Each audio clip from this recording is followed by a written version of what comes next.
தமிழ் சினிமாவோட top actors எல்லாருமே விலை அதிகமான லக்ஸரியான கார் வச்சிருப்பாங்க. ஆனா சில பேர் எங்களுக்கு இது போதும் அப்படின்னு விலை குறைஞ்ச காரை யூஸ் பண்றாங்க.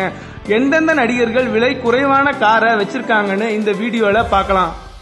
அஜித் இப்ப மாருதி ஸ்விஃப்ட் கார் வச்சிருக்காரு. ஒரு ஸ்போர்ட் கார் வாங்குற ஐடியாலையும் இருக்காரு. அது தவிர நிறைய விலை அதிகமான ஸ்போர்ட்ஸ் பைக்ஸ் அவர்கிட்ட இருக்கு.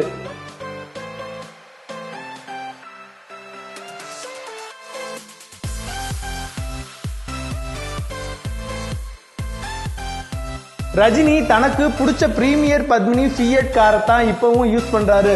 அது தவிர அவர்கிட்ட அம்பாசிடர், ஹோண்டா சிவிக், இனோவா கார்களும் இருக்கு.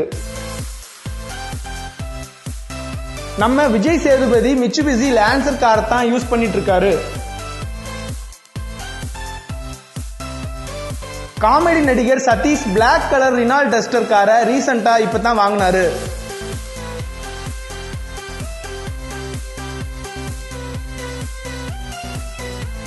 நடிகர் ஆதி அவர் ஃபர்ஸ்ட் படம் நடிக்கும் போது அவர் அப்பா கிஃப்டா கொடுத்த இனோவா காரை தான் இப்பவும் சென்டிமெண்டா யூஸ் பண்றாரு. அடுத்த வீடியோவை பார்க்கறதுக்கு முன்னாடி கீழே இருக்கிற சப்ஸ்கிரைப் பட்டனை கிளிக் பண்ணி எங்க தமிழ் கிரவுட் சேனலை மறக்காம சப்ஸ்கிரைப் பண்ணுங்க.